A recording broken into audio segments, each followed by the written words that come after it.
Just look, I'm a fan. I don't really know what I'm doing, to be brutally honest, as is apparent with all of my podcasts. A former player's perspective on the medal debacle, obviously with Solent going up and having a handshake and a photo. It seems like a joke for me, but I just want to know what It's a you're... piss take, mate, is what it is. I'm not sure how PC your podcast is, but Go for it might need a little 18 plus warning in a minute. Yeah, go for it, mate. It's a fucking disgrace, man. These lads have battled hard all year. They not only lose in a final, they have their netminder, who's a stalwart from their organization. He retires. Chico's arguably been the best or one of the best goalies in that league for as long as he's been in it. He's a massive part. Lockie's came in. He's been there for a long time. Fitzy's done a good job for them. And Mark Pitts, he's that ultimate bulldog kind of player. So you just lost a big core of your team. You're then made to stand there. And I'm sure they would have chose to stand there and watch Streatham get awarded the trophy had they actually been given a chance to go up and receive something other than a handshake. Now, the way it was lined up, Tony Sargent, the photographer, he's out at centre ice there. He's waiting to take his shots. I've actually spoke to Tony a little bit this week. I'm not gonna say on the podcast what he said, but a lot of the belief around the rink was like they were going to get these medals. Now, I've been told, and to save butchering it, I'll quote it, and I'll quote it because it's fucking bullshit. I'm not, just to save his graces, I'm not going to say who it was, but the message says, please do not worry. Teams will get their awards. All teams were briefed of the issue. Wow. No, they weren't. No, they weren't. And there's no excuse. You have zero excuse. And I'm going to direct this at the camera, not at you. You have no excuse. No excuse is good enough. You could have easily, if the excuse is to be believed that they were at customs, and you're telling me they ordered them in September and they're at customs, okay, that means you still had 8 months to figure out a new fucking plan. It also means at the start of April, when you realized, shit, these medals aren't going to be here on time, why don't we go to somebody local? Oh, we can't afford them? Why don't we reach out and see if we get a sponsor? I mean, it wouldn't have been difficult. We're not asking for gold and silver plated medals here. We're not asking for world championship standard medals here. We don't expect them to be like international class, world championship, GB medals. I'm not expecting that. What we are expecting is just a token of appreciation for the guys and the girls in that NHL 1 South and North that have competed all year to potentially participate in a final, win a trophy, and hard lines for some teams, great summers for the other. But ultimately, all of them should leave that building with a keepsake. And the way they treated Solent is a disgrace. I believe Whitley Bay didn't even get a handshake or a photo. They were kind of just ushered away. Solway, once again, no winners' medals. Streatham, no winners' medals. They all got their £3 baseball caps. So I don't know. What message does that send to young kids as well? We want this sport to grow. Amateur hour is what it sends. Yeah, it's true. I mean, I think as well, it's important to mention what you're doing with the medals and the amazing people who've sort of sponsored. The fact that a podcast has to. I mean, personally, mate, I don't really want to take any credit for this. This is more of a right time, right place. Yeah. Doing this long enough, big enough following, good enough people that follow the podcast that allowed this situation to happen. So I posted the video, and I said on the video, I just released a video on 4,000 YouTube today, and we released a lot. I'm going to try and remember which one it is. It might even be on Medalgate. I said I posted the story of those guys walking up skating up to receive their hash. What looked like it was going to be a fucking medal only to turn out to be a handshake and a photograph. And I was laughing. And I clarified on a later episode. I hope, and I mean, I'm not Solent's biggest fans by any stretch of the imagination, but I hope they don't think I was laughing at them. I was not laughing at them. I was laughing at the situation. Like, Mm. how the fuck are you doing that to these boys? It's not good enough. No, it You isn't. just embarrassed them. I mean, lucky for them, the stadium was empty. If there's Yeah. if there's 2,000 people in there, like it should have been, there's 2,000 what 180 people you can get an MK. Yeah. 545 fans in there.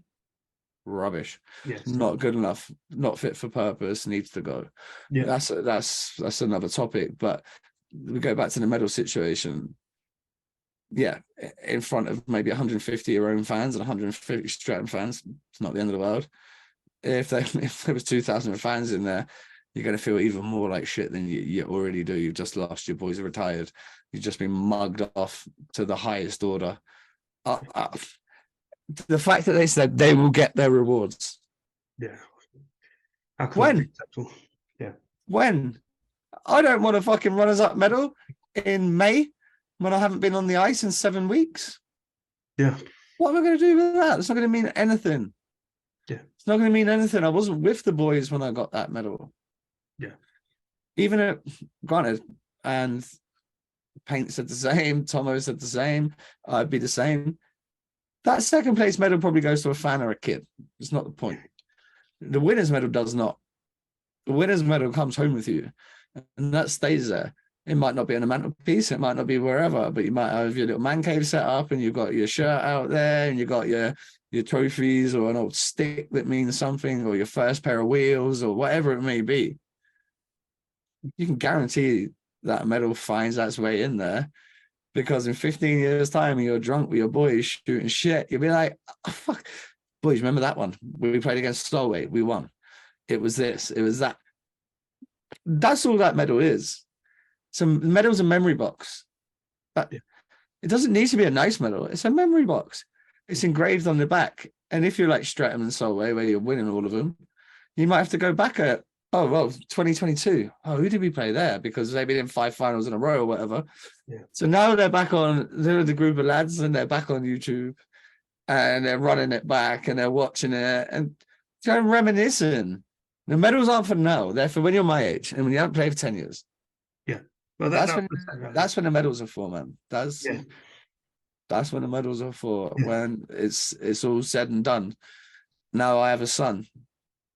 He'll get to see, so he'll get to have my GB medal. It's gold medal. It's a proper medal. Yeah. It's a real deal medal, and that'll be for him. That's one of my proudest things ever, winning a gold medal for GB. Yeah, it's amazing. And I get to give that to him, which is even more amazing. And it's just a medal, but it's what the medal represents. It represents that band of brothers that you went to war with and you won with and you competed with. And, you probably fucking argued with in practice and you shouted and bawled on the bench at each other and you had fuck you matches. And it's not just smooth sailing. It's everything that goes into that. Yeah. It's also the meals out with the boys. It's getting their wives and girlfriends involved. It's becoming a team and a community and everything that goes into it. To get rewarded with a handshake and fuck all, and then to win and get rewarded with a Fruit of the Loom hat, yeah, piss off. Yeah, well, that's it. I mean, it's. I think there's no appreciation there, is there, from the EIHA that like you said, and you've said many times on various part of the podcast today that you've put out. There's no appreciation for the fact that these players are putting their bodies on the line. Yes, I mean, look at Aidan Doughty this season. I was there. Life changing. I was there. Yeah. Well, there you go. I actually run, and I never do this. And Aidan, I actually run down from the bar because I watch every game from the bar in Basingstoke. Yeah. And he's a lad that don't go down. And he went down and he went off. And I didn't like it. And I run down and I went to talk to him. And he was on the physio bed in between like the Basingstoke sort of physio station. Yeah. And his missus is howling. She's screaming. Never believed he had a broken back at that stage. He was fucking not. He wasn't. He was none too clever. But it was like that. Ross Bowers lost the sight in his eye like that. Yeah.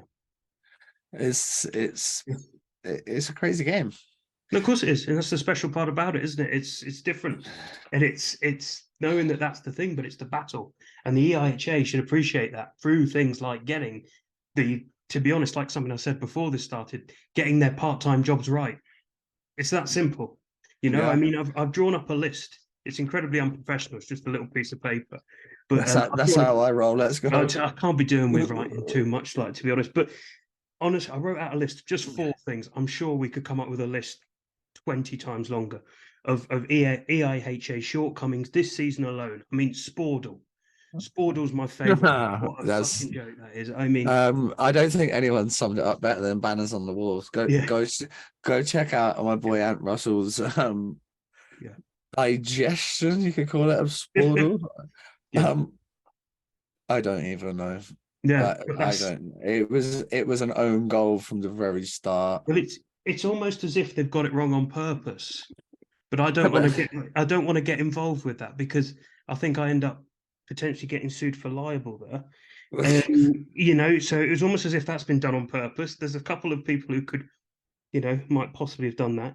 You know, no medals, just caps. We've talked about that. Winners' plaques for the leagues. I mean, That's terrible. It's like, you know, to be brutally honest, my grandfather died recently, and we got a very similar plaque for his grave.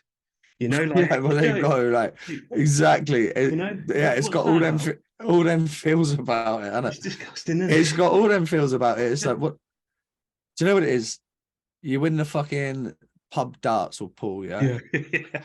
And it's been left to John, yeah. John's in control of trophies, yeah. John likes 12 Guinness and a fish finger sandwich. John doesn't give a fuck about trophies. 2 days before the tournament, John's going to go on eBay and he's going to type in trophy, and it's going to go number 1 trophy. It's going to say 20 quid. John's going to go, yeah, fuck it, let's go. That'll do for the lads. They'll fucking love it. It'll be brilliant. They'll love it. That's that trophy. There's no ounce of care. There's no ounce of thought. There's no ounce of like, hey, maybe we make it a big enough trophy, we can engrave it and then give it to the next team. So instead of spending £20 on this piece of shit, go and spend £250 and give it out for the next 10 years. Get one big enough to engrave it. That then if your name's on that, right? Let's say it's Streatham this year. Yeah. Or let's roll it back. Let's say it's Streatham at the start of the Kazi era. So they get their name on it once, then Farney comes in. They get their name on it twice. Then Paints comes in. They get their name on it 3 times. You telling me they don't want it 4 times? You telling me those other fucking 9 teams, 8 teams, whoever they have to play against, depending on the league structure, aren't going, boys, this is bullshit. They're not having that name on that trophy anymore. Yeah. As opposed to a plaque, it's got no. The Stanley Cup's a Stanley Cup because it's a Stanley Cup. Yeah. It's been awarded 100 and something years ago. Every guy's name that's ever won it's on there, down to the equipment manager and everybody. Like, it's history. Yeah. You're competing for history. There's no feel about that. Back in the day when it was BNH plate, Benson Hedges plate in the BNL, every name was on it. Yeah. If you were Bain State, you wanted to Slough Jets won it, Guildford Flames won it. You wanted to be the team that won it. Like, because don't get me wrong, you still want to win. Nobody wants to win a fucking plaque. No. Sorry about your granddad, but even the dead people don't want a fucking plaque. No, it's true. It's true. Nobody wants a plaque. Nothing good comes from a plaque. No, it's true. It's completely true. Nothing good comes from that. Trophies are a good thing. Trophies represent good things. They should be. Yeah, well, yeah, exactly. I mean, the one thing that does get me, though, the biggest one, which I think we could probably go on for hours about anyway, is the fact that scores and standings are ran by volunteers. Now, I understand that, you know, this is a minority sport. There's a limited reach. You can't have paid officials at every match. But, I mean, it stems from the Spordle issue as well and things like that. You know, Joe Scutts does an amazing job of running. Unreal, by the way. Unreal, by the way. Just like, when you think about all the He's like fucking Rain Man. It's ludicrous. I don't know how he does it. What's he doing? I don't know. I only take him to Vegas with me. Yeah. Guys got mad skills going on up in there. It's ridiculous, isn't it? Unearthly. But like, the only thing that EIHA can do is put up a small little tribute in blue on the website saying thank you to EIHA, you know, NIHL stats for running this. I mean, you know, I've been involved with the EIHA as a player since '92, as a coach since 99 as a referee since 98 in some way, shape, or form. Yeah. They've always been a fucking gong show. Yeah. They've always been a gong show. Yeah. They're worse now. I don't know how it's possible. They've got worse. Yeah. And they're a closed book. They've had many opportunities to come on 4,000. Look, let's have it without being big-headed and being a prick. We're the biggest podcast in the UK. Yeah. We have been for years. Yeah. It's not like up for debate. When it comes to followers, when it comes to listens, when it comes to people tuning in, and it comes to players tuning in, we are the biggest podcast. When it comes to having connections to teams and being finger on the pulse, we are the biggest podcast. Yes. When it comes to having the feeling what the fans want and what the players want, we're the biggest podcast. I can be hard, but I'm also very fair. Go and listen to my 230 something episodes if that's what it takes for you to come on. I've never given a one unfair interview in my whole time of doing it. Mm-hmm. They should come on and answer some questions. Is it going to be tough? Yes. It is going to be tough. Whoever comes on for that hour is going to have one tough hour. Yeah. Is it going to benefit the EIHA? 1,000,000%. Mm-hmm. You are a members voted organization. Without your members, you're fuck all. You're nobody. They need to get this self-inflated ego that they have from their positions that they're in and just remember exactly who they are, exactly what they represent, and not let any of that shit go to their head.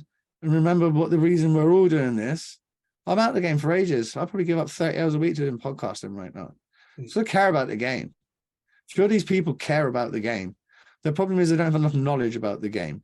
So bring some of the people that do have the knowledge about the game in and amongst you.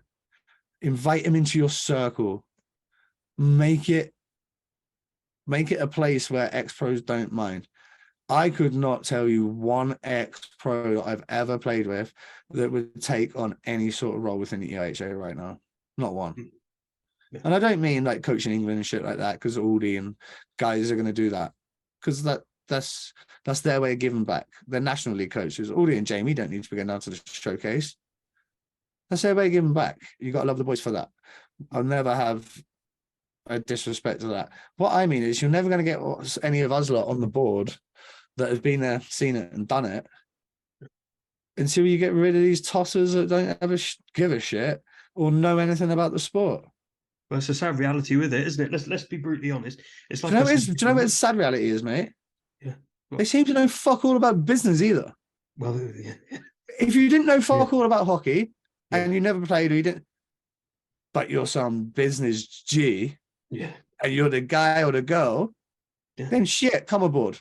Come make this company some money that we can reinvest back into you. Oh, you're a marketing genius. Let's fucking go. Let's bring you in. Yeah. But what I mean is the people that we've got involved, I wouldn't want to work with them. None of my teammates would want to work with them. Yeah. None of my ex-teammates would ever be interested in that. And they're the people that you want involved. So maybe the top to the bottom, they need to look at who they have involved in these positions. Yeah, that's it. That's it. I mean, I can't understand why. The board appears to be a part-time job. I might be wrong, but I suspect it's... if this was running well, it would be a part-time job. Maybe the media manager has to do full-time. I don't know. If they are doing full-time, I don't know what the media team's doing because it's crap. You know, well, their stuff's out 3 days after us. But this is what I'm talking about. It's a part-time job. So why can't it be ran by people actively in the game now? What's properly? All different representatives from different levels, problem solved. Surely. The problem we have is now there's no players association. It's something that I planned on setting up. And the podcast has just gone too big. I could have a valuable role within what I do with the podcast. I think I could have a valuable role doing something within a players association. Now, I'm not burying the idea. It's something that a lot of the podcast hard works now. Hopefully, it's going to pay off later. If the podcast was to become financially feasible, we get all the sponsors on board and it starts paying for itself and doing its own thing and making its money. And I could we get to a stage of the YouTubes at a good following and everything's at a good following. We have a good sponsor, we have a good foundation. Maybe slow the content down a little bit and allow some time for elsewhere. It's something that I would definitely look to do in the future. I spoke to Jock Hutchison, who's now on the bench and manager of Solent, sorry. He's a very smart man. It's something that we spoke about in great length. And I've actually spoke to some solicitors about it. It's more than just like a little afterthought here. I've spoke to solicitors. I've spoke to people who potentially I would look at getting to sit on the board, that sit on the clients of mine that sit on the board at gigantic medical companies in fucking London, like the real deal. That happens to the EIHA, they're finished. I started Players Association, they're finished. I think you might be right there. Yeah. Oh no, I am right, because the people I have in and amongst me are fucking geniuses. Well, great. That's the long and the short of it. In my job, I get to meet I'm a personal trainer, man. I get to meet some cool people. And you know who the people that come to see PTs? People who have money. Do you have money? Lawyers. Yeah. High-end accountants. CEOs. CFOs. They're the kind of people that come and see me. Especially the older I get, because that I've got all the guys in their 40s and their 50s. They relate to me a little bit more than maybe they did when I first started out when I was 26. Now I'm 36. These guys that come in for PT and that, they don't want to go to the kids. They want to come to the vet. Yeah. And you build relationships with these people. And when you tell them some of the shenanigans that goes on and what happens to players, and players are getting injured and not being covered and this, that, and the other, and saying like how much I would love to set it up. A lot of these guys are like, oh, I will help you. And it'll be bad times for them. And it'll be good times for the players. Yeah. God bless Joe. And I don't say God bless, so I'm going to rephrase that. Shout out Joe. Shout out Joe. She was our savior in the EPL days, early days, with our player union rep. And we used to meet at the Maple Leaf in London once a month on a Monday. And the rookie in the team generally had to be the player rep. I was the player rep in Slough. Nobody tells you though, for fuck's sake, I'm the player rep. But actually what it is, you meet in the Maple Leaf on a Monday once a month in Slough. All the boys from the other teams come. And then like normally 4 or 5 guys from each team come. So you're in the league for like 60 or 70 guys from the league, having pints, having wings. And yeah, as much as you kick the shit out of each other on the ice, you love each other. You're like, you're boys and that. And when you see the camaraderie and you see the fact that there is an agency, there is a union that does have your back, a lot of the shady shit that's happening now stops overnight. Yeah. It does. Well, yeah, I'd love to see a financial audit of the EIHA. Let's see. You need fucking Elon Musk and the Twitter files to go through it, but there's gonna be a few high bar tabs in there, I would imagine. I suspect so. I would love to see whose mortgage is getting paid. Yeah, there'll be something along those lines. I mean, one final question then before I leave you alone, because I'm sure you'd rather be not talking to me at this time. But where does it go from here? Where does the EIHA go from here, would you say? If trajectory is anything to go by, down. Like, I have no optimism. Very pessimistic on the whole thing. Like, they don't fill me with any optimism. Like, nothing's like, oh my God, they're doing good things. They couldn't organize a piss up in a brewery. Mm-hmm. And I don't know, they don't seem to get any better. And maybe now there's right before we were kind of running, so Banners on the Ball was about, A View from the Bridge, Belfast Boys were about, but they're a bit brighter than the old 4,000 Counting Boys. And don't get me wrong, they call a spade, but maybe not quite to the same extent. They haven't really been held to account. People on Twitter and bits and pieces, but no one with any real platform. Now I've got a platform. Mm-hmm. And they're getting held to account. And it's not only my platform, there's others behind the scenes, and a lot of what goes into me, they'd be shocked at who the feedback comes from. I have very good connections with a lot of people, and I'm very good friends with a lot of people. I've been involved in this game in this country for fucking 30 years. It's a long time. It's a long time to make connections. That's how this medal thing, how we raise enough money to pay for with just like a video post. 10 hours later, NHL 1, NHL 2, North, South, winners, losers, and national all have medals. It's unbelievable. Shout out Karen Booth, Steve Cowling, Erin Rose, all legends. Thank you very much for your donations. Like, it's huge. But we've seen that when we put together the bucket for Bowers thing, for Ross Bowers after losing his eyes, like 36 grand, I think. In the end, we had teams. We had like Nottingham and Guildford and everyone doing like raffles and GoFundMe and all sorts of stuff towards it. We've got charity games. We're pulling out 65 guys from across the country to play in our games. So we've got the reach. And if the EIHA was smart, they'd utilize it. Come on, build a relationship. Don't think that how much they realize. We're the most listened to podcast. We will be the most watched on YouTube by the time I've finished. It's not even going to be in question. The people that are watching are your fucking people. They're your people. Simple, isn't it, really? That you should give a shit about. Yeah. So nobody else is watching my channel. None of my PT clients give a shit about this. They're like, oh, you got a podcast. Cool. They don't give a toss. Everyone that's watching is the people that you care about.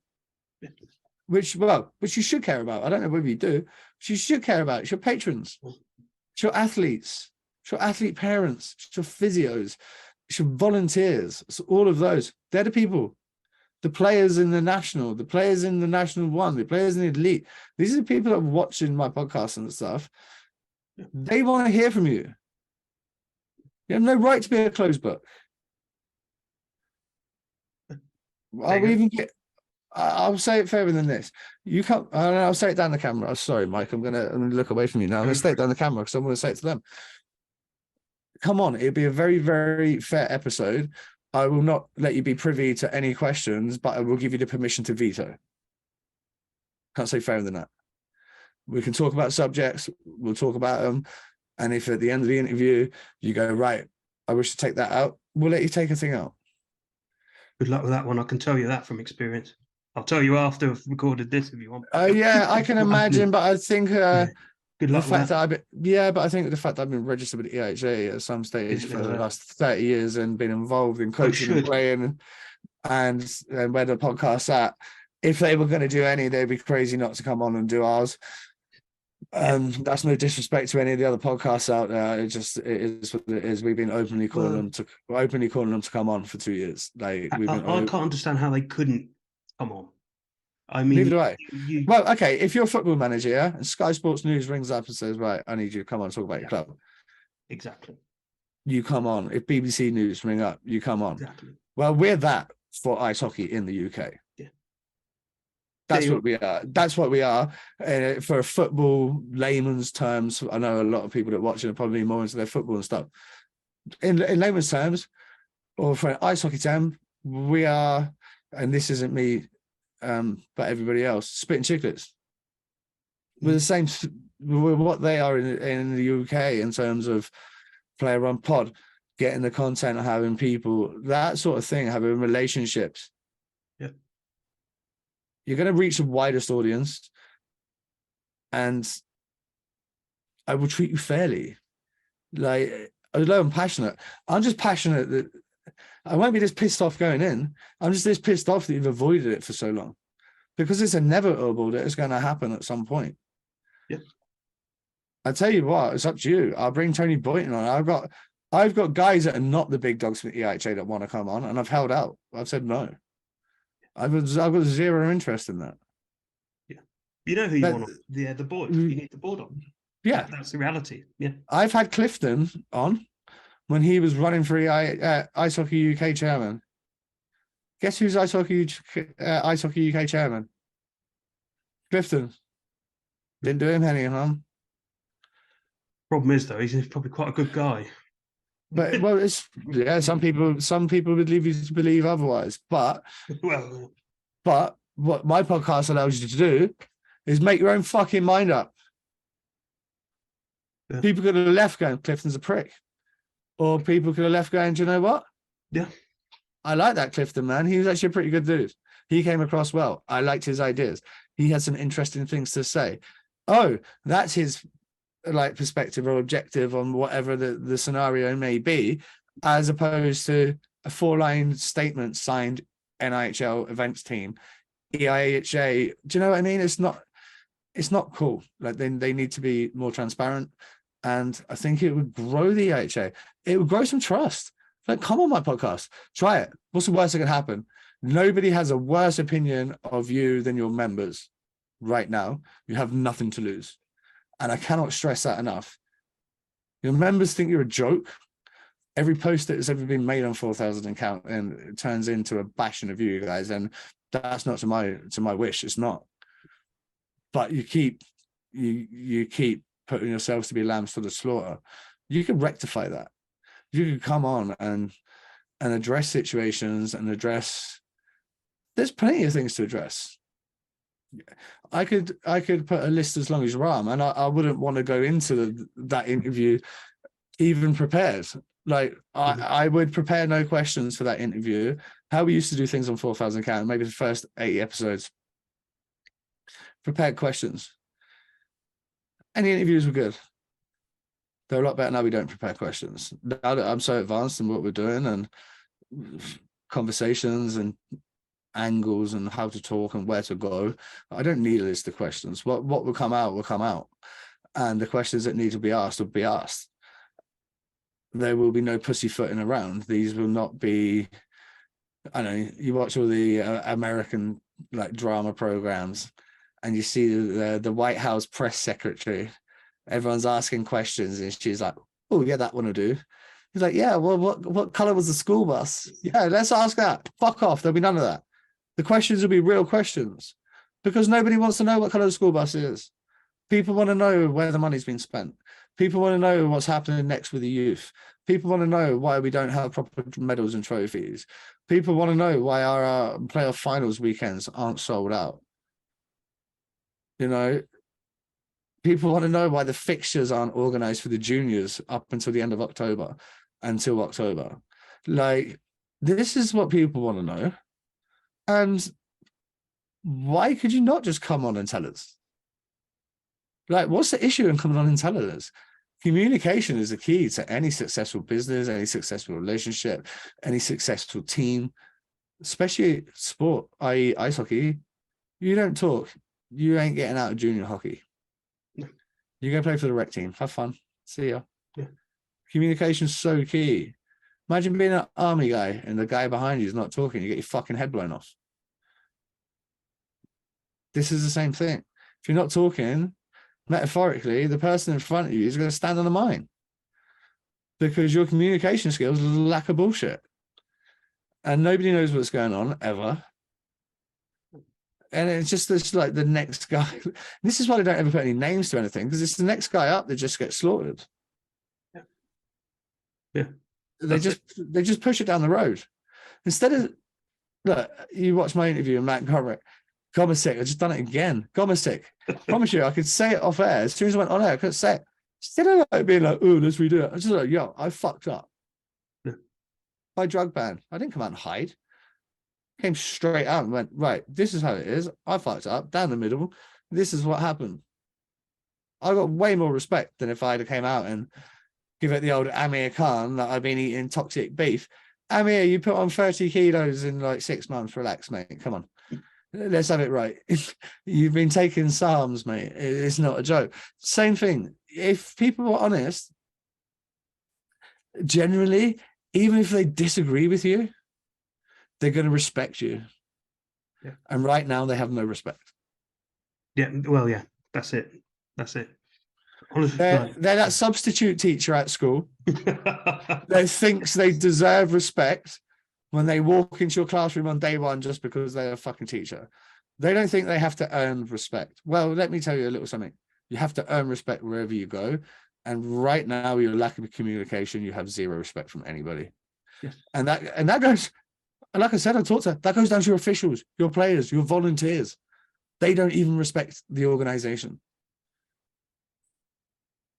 It is what it is. No, that's it. Honestly, mate, like, thank you so much for coming on. Like, I really No appreciate worries, it. man.